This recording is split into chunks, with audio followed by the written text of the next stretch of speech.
말씀으로도 은혜 주실 줄로 믿습니다. 오늘 읽은 본문의 말씀을 가지고 하나님 말씀에 도발하는 인생의 최후라는 제목으로 함께 말씀을 나누겠습니다.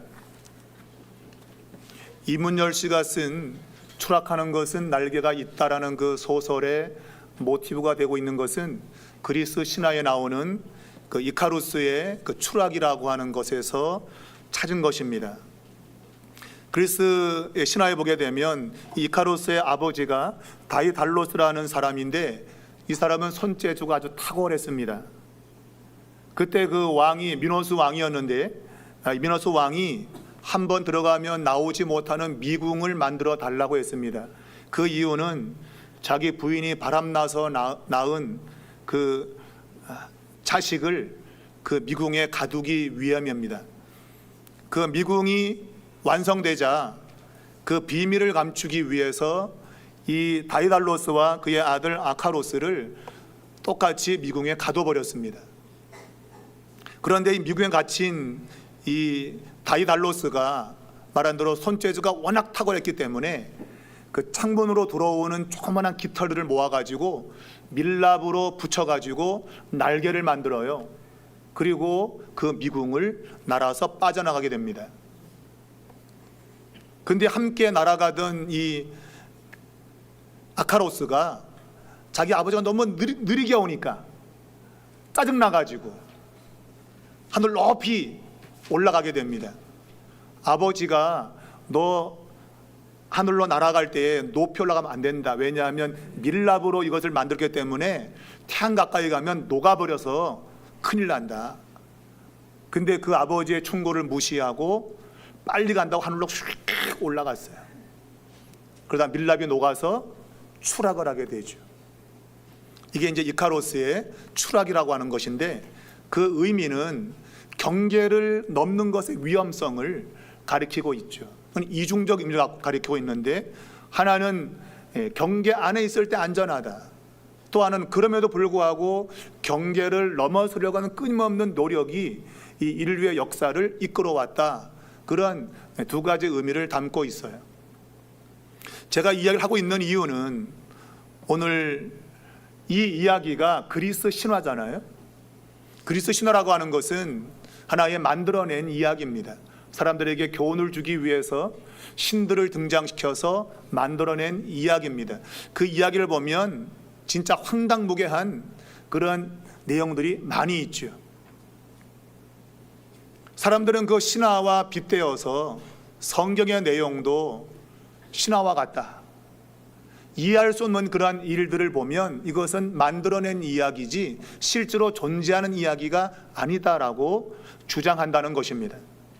그래서 비신화화, 그러니까 신화처럼 만들어진 것들을 없애고 본래 이야기를 찾자, 그런 사람들이 이제 신학자들 가운데 이제 생겨난 것이죠. 원래 있던 이야기가 이게 신화화되어서 하나의 종교적 탈을 쓰고 지금 성경이 만들어졌는데, 그것을 찾아내 가지고 본래의 의미를 찾아야 된다, 그런 거예요. 사람들이 성경을 연구하면서 주로 초자연적인 것들은 이거 빼, 이런 일이 있을 수 없어, 이거 빼고 저거 빼고 다 뺀 거죠.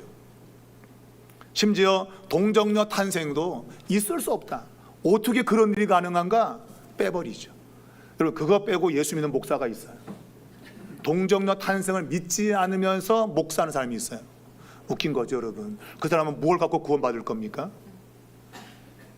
그러니까 자기가 지금 뭘 하면서도 내가 이런 걸 왜 하고 있는지에 대한 정체성도 없고, 그런 아주 혼란스러운 시대에 우리가 살고 있습니다.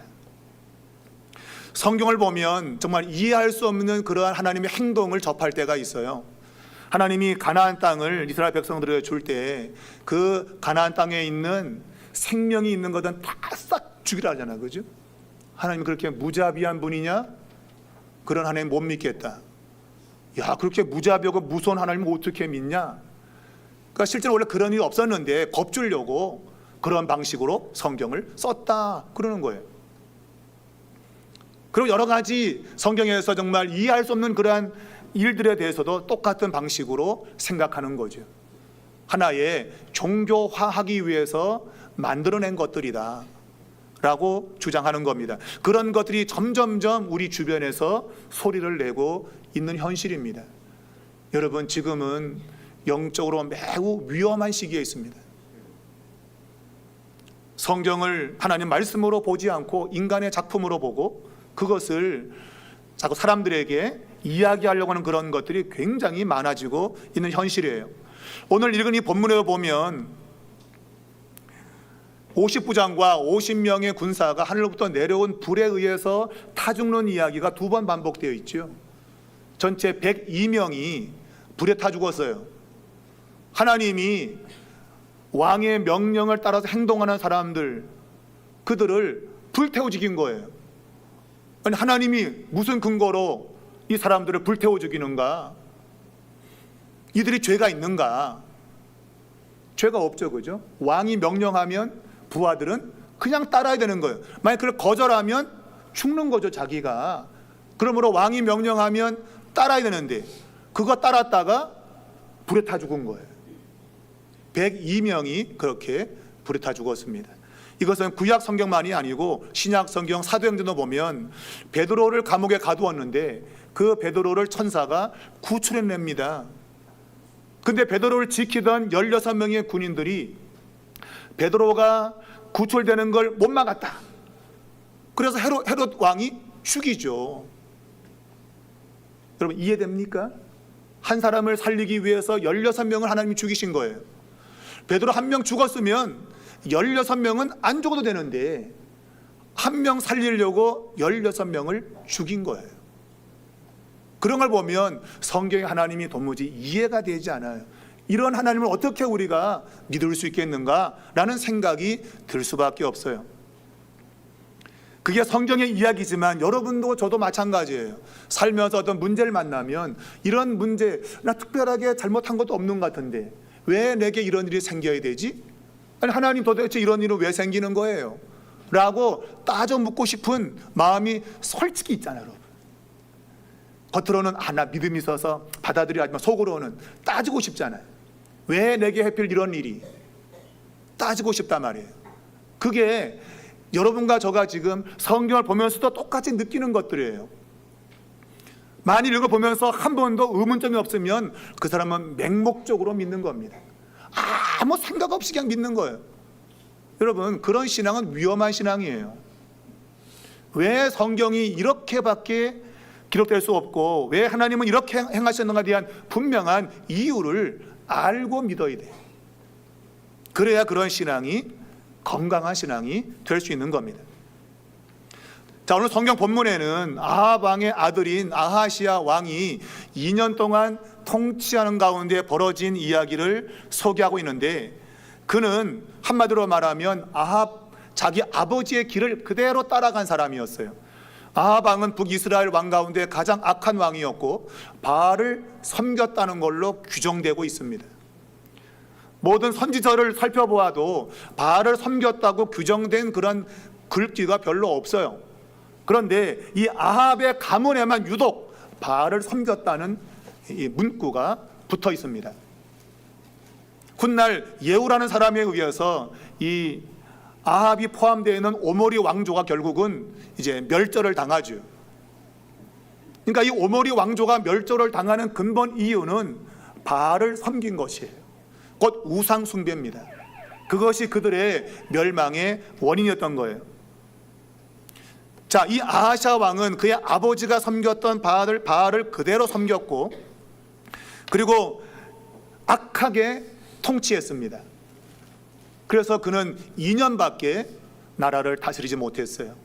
성경에 짧게 통치했다는 얘기, 그만큼 악했다고는 증거로 성경이 말하고 있습니다. 그는 2년 동안 악을 행하며 통치한 그러한 왕이었습니다. 하나님이 아마 그의 인생을 그렇게 끝내셨다고 보는 거죠. 자, 그가 이렇게 악하게 다스리는 그런 기간 동안에 오늘 이 성경의 이야기가 벌어진 겁니다. 그가 난간에서 떨어졌어요. 왜 떨어졌는지 성경은 말하고 있지 않아요. 근데 난간에서 떨어져서 병이 생겼는데 그 병에서 나을 건지 안 나을 건지를 에그론의 신이었던 바알세부백에 물으러 간 거예요. 그러니까 말씀을 들으러 간 거죠. 살겠습니까? 죽겠습니까? 부채도사 그런 거예요. 살겠나요? 죽겠나요? 그걸 물으러 바알세붑에게 사람을 보낸 겁니다. 바알세붑은 파리의 신이라는 뜻인데 파리를 섬기고 있는 거예요. 아니 이 파리처럼 맞으면 죽는 파리를 그 신으로 섬기고 있는 거죠. 그 바알세붑에게 자기가 나을지 아니면 죽을지에 대한 것을 물으러 간 겁니다. 아마 그는 절박한 심정이었을 거예요. 그래서 살 건지 죽을 건지를 물으러 간 겁니다. 근데 그 사자들이 가는 도중에 엘리야 선지자를 만나게 되죠. 엘리야 선지자에게 하나님이 여호와의 사자를 보내어서 말씀을 주기를 이스라엘에 신이 없어서 바알세붑에게 물으러 가느냐? 너가 그런 행동 때문에 너는 올라간 침상에서 죽을 거다라고 선언하는 말을 듣게 됩니다. 그 말을 듣고 사자들이 돌아오게 되었고 아하시아 왕은 군사들을 보내어서 오늘 50부장과 50명의 군사를 먼저 보내어서 엘리야를 잡으러 보냈는데 불에 타 죽죠. 그 다시 2차로 50부장과 50명의 군사를 보냈는데 똑같이 불에 타 죽습니다. 그것이 오늘 12절까지의 내용입니다. 왜 102명의 사람이 억울하게 죽을 수밖에 없는 그런 일이 왜 벌어졌는가? 정말 그러한 일을 행한 하나님은 정말 나쁘신 분인가? 도대체 이런 걸 어떻게 해석을 하고 어떻게 우리의 삶에 그러한 내가 이해하지 못한 일이 생겼을 때에 그것을 해석하며 살 것인가 하는 것이 매우 중요한 거예요. 자, 오늘 이런 일이 왜 벌어지게 되었는가 하는 것을 우리는 살펴볼 필요가 있는 거죠. 첫 번째는 이 아하시아 왕이 하나님께 매우 큰 도발을 했기 때문이다. 제가 도발이라는 단어를 썼는데 잘 쓰는 용어가 아닙니다. 도발. 제가 어릴 때는 북한이 도발했다는 얘기를 많이 들었어요. 도발. 그래서 6.25를 도발했다. 뭐 도발했다는 그러한 용어를 많이 들어요. 요즘은 잘 듣기 어려운 용어인데 이거 도발이라는 단어는 뭔가 상대방에 자극을 주어서 그 사람에게 하여금 행동을 유발시키게 하는 행위를 가리켜요. 특별히 힘이 없는 자가 힘든 자에게 약을 올리거나 막 이렇게 자극을 해가지고 뭔가 반응을 하게 만드는 그걸 도발이라 그래요. 오늘 아하시아 왕이 하나님께 도발을 했는데 그 도발도 매우 큰 도발이었다. 그래서 이 102명이 불에 타 죽는 엄청난 일과 자기 자신도 2년밖에 나라를 다스리지 못하고 결국은 얻은 병으로 인해서 죽게 되는 그러한 결말을 맞게 되었다고 하는 거예요. 그렇다면 오늘 이 아하시아 왕은 어떻게 하나님께 큰 도발을 했는가 하는 겁니다. 제가 서두에 설명했지만 이 아하시아 왕은 바알을 섬겼습니다. 바알 왕을 섬기는 우상 숭배를 했고 그래서 자기의 병도 우상에게 물어보러 사람을 보낼 정도였습니다. 그런데 하나님이 그러한 행위가 잘못되었다고 분명히 말씀했습니다. 그런데 그 말씀을 어기고 그 말을 한 선지자를 잡으러 군사를 보냈다는 것입니다. 적어도 하나님의 말씀이 들려올 때 내 자신을 돌아보고 내가 좀 어떻게 가는 건가를 한번 좀 생각을 해야 되는데 아하시아 왕은 전혀 그런 것이 없이 하나님의 말씀에 대해서 정면으로 도전하는 행위를 한 것이죠. 하나님의 말씀이 듣기 싫은 거예요.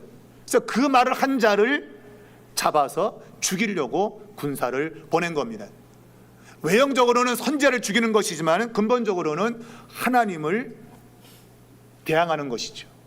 하나님과 싸우겠다는 겁니다.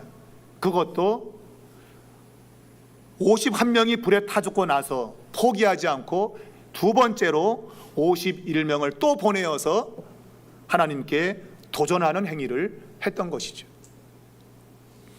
적어도 하나님 말씀을 들을 때 우리 마음에 정말 내가 혹시 그렇게 잘못되고 있는 건가? 라는 생각이 있어야 돼요. 그런데 아하시아 왕은 그런 생각을 전혀 하지 않았고 도리어 하나님의 말씀에 대해서 정면으로 도전하는 행위를 취했다는 것입니다. 그것이 도발이죠. 도발. 그가 살려고 했다고 한다면 그는 하나님 말씀을 들었을 때에 내가 지금 병에 들었는데 받아들여야겠다.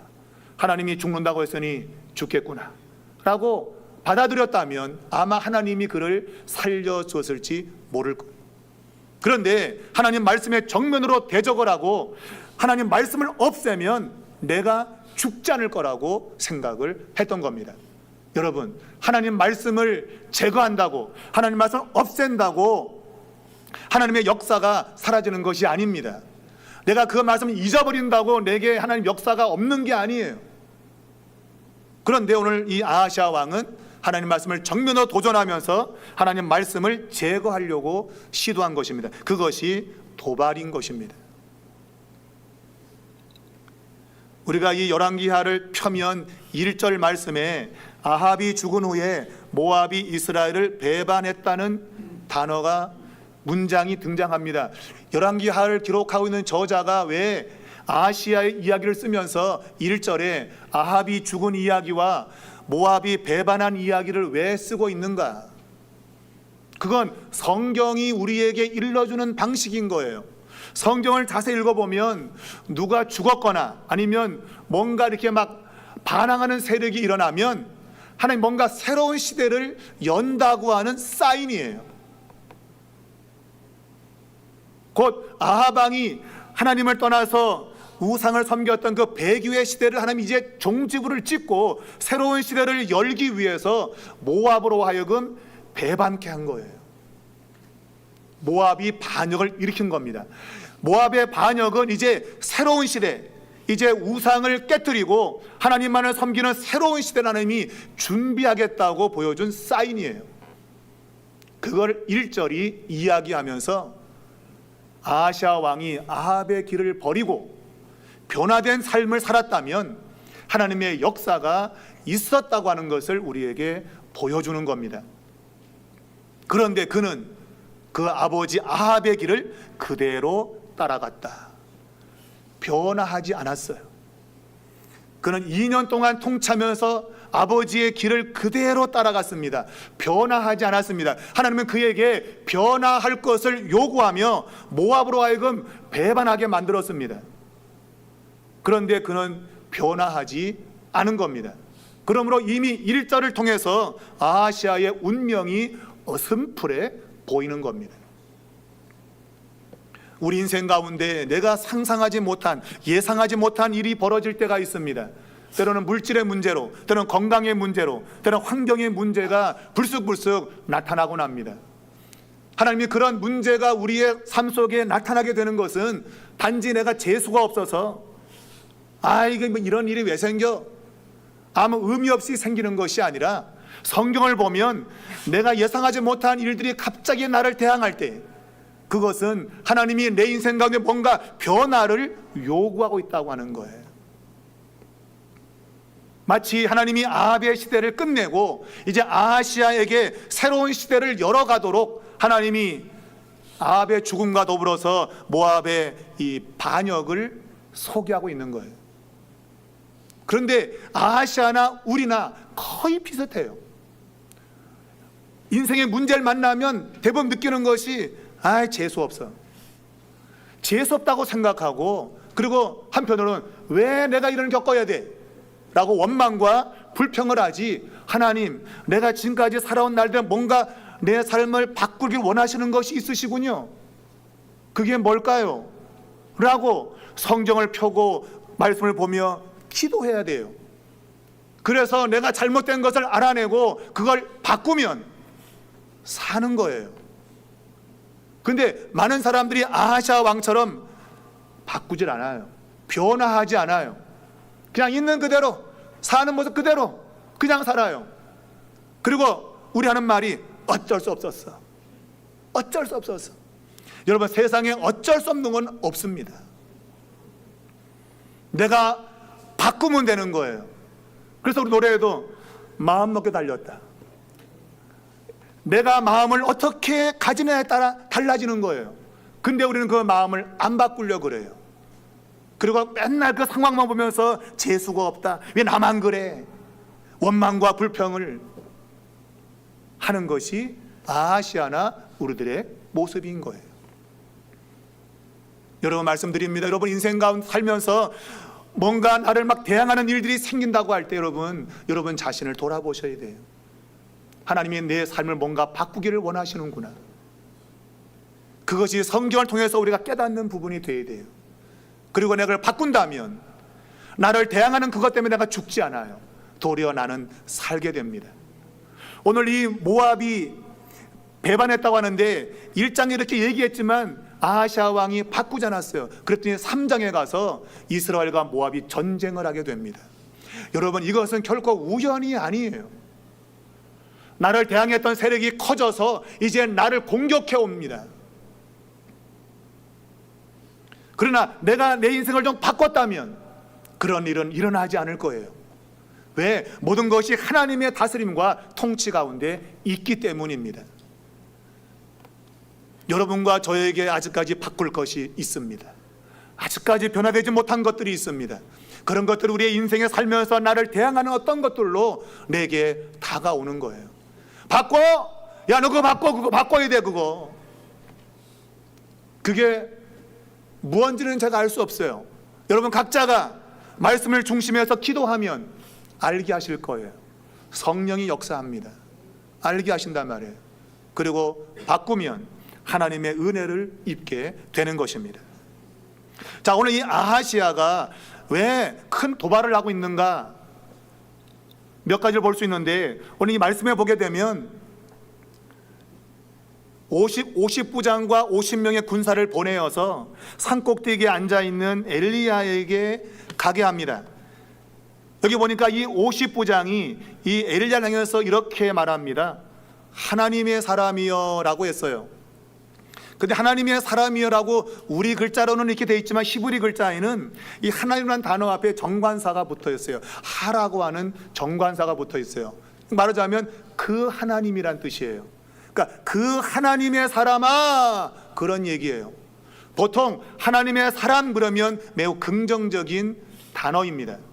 그런데 그 하나님의 사람 정관사가 붙으면 이것은 조롱하는 의미가 있는 거예요.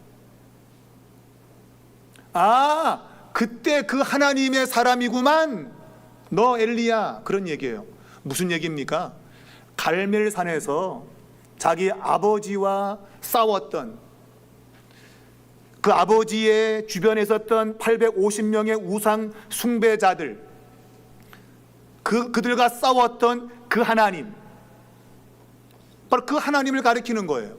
갈멜산 꼭대기에서 전투를 벌였던, 아, 그때 그 뭐시긴가 하는 하나님, 그를 믿는 너, 그런 얘기예요. 이것은 조롱의 의미가 있는 겁니다.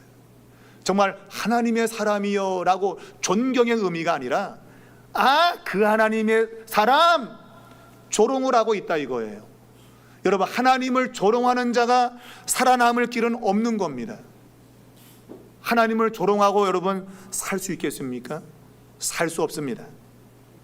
그런데 오늘 이들은 하나님을 조롱하는, 물론 이것이 50부장의 말이지만 그러나 더 근본적으로는 아하시아의 왕의 생각인 겁니다. 엘리야 그 사람은 그 하나님의 사람이야, 그런 얘기예요. 우리가 8절에 보면 이 왕이 보낸 사절에 돌아와서 보고를 하는데 왕이 묻습니다. 그 사람은 어떤 사람이냐라고 물었을 때에 8절에 보면 그는 털이 많은 사람인데 허리에 가죽띠를 띄었습니다 했더니 왕이 이르되 그는 디셉 사람 엘리야구나 그랬어요. 여기 보면 이 엘리야를 소개할 때 털이 많다고 돼 있어요. 털이 많다. 실제로 유대 전승에 의하면 엘리야가 털이 많았다 그래요. 그러니까 이 말은 머리털이 길다는 의미도 있어요.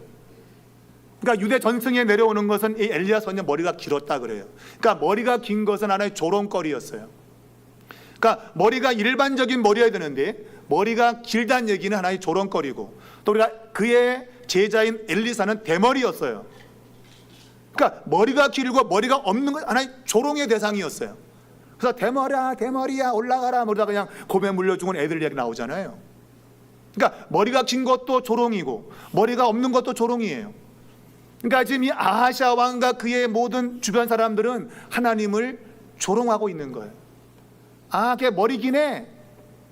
아, 그 하나님의 그놈. 뭐 이런 거예요.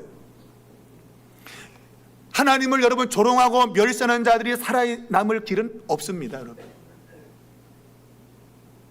그러한 멸시와 조롱을 할 수 있는 이 아하시아 왕, 굉장히 큰 도발입니다. 하나님을 향하여 조롱한다? 큰 도발입니다, 여러분. 목숨을 거는 도발이죠. 아하시아의 그런 것 때문에 결국 102명의 사람이 불에 타 죽게 되었습니다. 하나님의 사람들은 하나님을 존중해야 됩니다. 하나님의 말씀을 귀히 여겨야 됩니다. 그런데 하나님 말씀을 무시하고 조롱했던 이 아하시아 2년밖에 나라를 다스리지 못했고 그는 결국 죽게 됩니다. 그리고 그가 보내었던 102명의 사람들 불에 타 죽게 됩니다. 우리는 생각하기를, 야, 사람을 불에 타 죽이네. 하나님 무서운 분이네. 가까이하게 놓으면 당신이야. 큰일 나겠네, 가까이 했다가는. 그런 생각이 들 수 있어요. 그러나 하나님이 이 50명의 군사들을 2번 불태워 죽인 것은 하나님이 무자비해서가 아니라 하나님이 사람을 살리기 위해서 하신 행동이라고 하는 거예요. 왜냐하면 갈멜산 꼭대기에서 하늘에서 불이 내려와서 물이 흥건하게 젖은 재물을 태우는 초자연적인 역사를 하나님이 보여주셨습니다. 하늘에서 이미 불이 떨어진 적이 있어요. 그리고 재물을 태웠어요. 그러니까 불을 내리는 하나님이 진짜 하나님이신 거예요. 그런데 사람들은 여전히 그 불이 떨어지는 걸 보면서도 하나님을 하나님으로 인정하지 않은 거예요.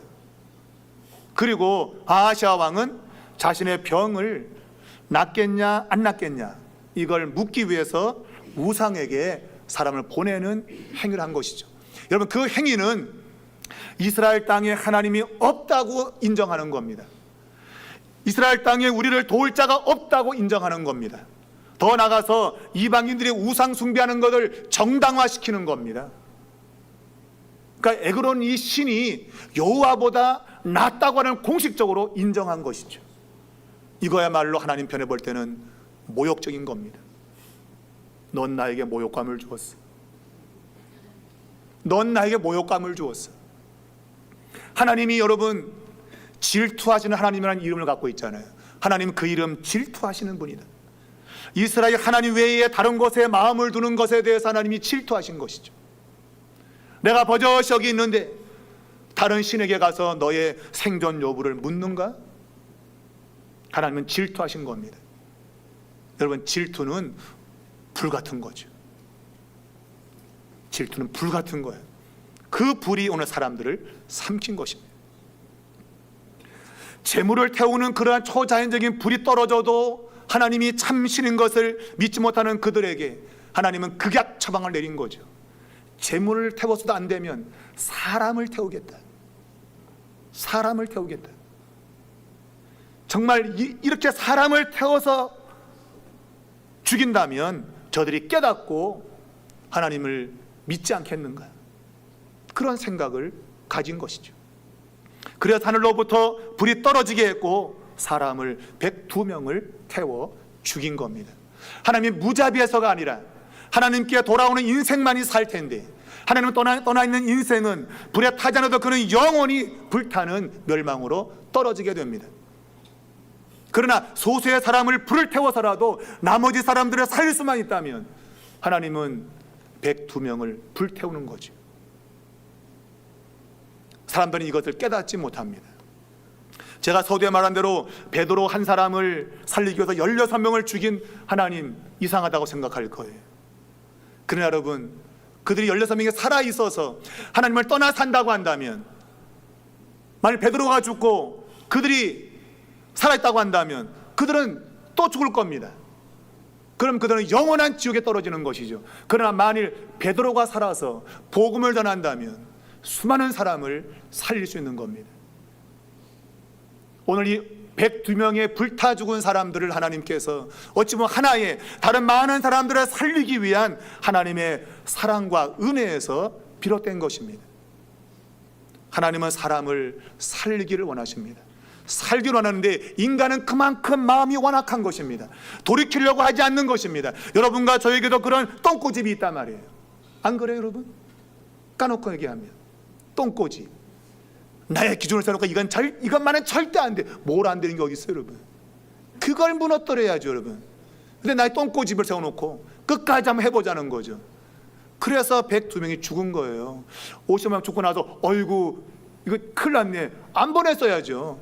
근데 똥꼬집이 또 보내는 겁니다, 여러분. 똥꼬집이 51명이 또 죽는 거죠, 여러분. 오늘 우리 안에 있는 이 아집과 고집이 하나님께 도발하는 것입니다. 말씀이 떨어지면 순종해야 되는데 우리는 그 말씀을 듣기 싫어하고 내 생각대로 살기를 여전히 원하고 있다.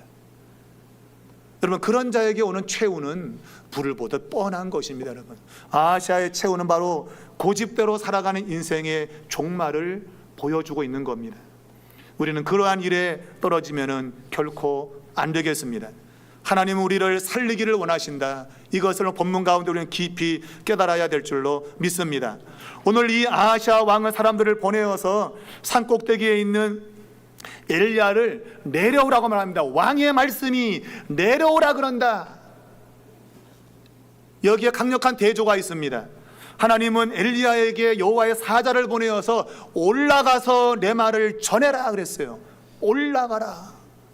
하나님은 올라가라는 용어를 쓰고 있고 왕은 내려오라는 용어를 쓰고 있어요. 이게 강력한 대조입니다. 성경은 하나님에 속한 사람은 항상 올라가는 것으로 되어 있고, 그리고 하나님을 반대하는 사람은 항상 내려오는 것에 초점을 두고 있습니다. 여러분은 지금 어디에 있습니까? 여러분의 신앙은 지금 올라가는 자리에 있습니까? 아니면 내려오는 자리에 있습니까? 우리가 하루하루 예수 믿는 시간이 길어질수록 우리의 신앙은 올라가는 신앙이 되어야 돼요. 올라가는 신앙은 다른 게 아니에요. 말씀을 순종하는 신앙이에요. 오늘 여호와의 사자가 엘리야에게 말했을 때 그는 갔다고 되어 있습니다. 올라간 거죠. 올라가라니까 올라간 거죠. 그리고 말씀을 전한 거죠. 오늘 이 왕은 엘리야 선지자에게 내려오라. 두 번째는 속히 내려오라 그랬어요. 여러분과 저의 신앙이 내려오는 신앙이 되어서는 안 되겠습니다. 올라가는 신앙 되기 바랍니다. 이제 선선한 바람이 부는 9월에 들어섰습니다. 기도하기 딱 좋은 때입니다. 기도하기 딱 좋은 나이입니다. 여러분, 기도하셔야 됩니다. 기도의 달 9월에 기도하십시오. 그래야 신앙이 올라갑니다. 우리가 무더운 여름철을 지나고 선선한 바람이 부는 9월에 우리의 신앙이 올라갈 수 있기 바랍니다. 기도하는 자는 올라갑니다.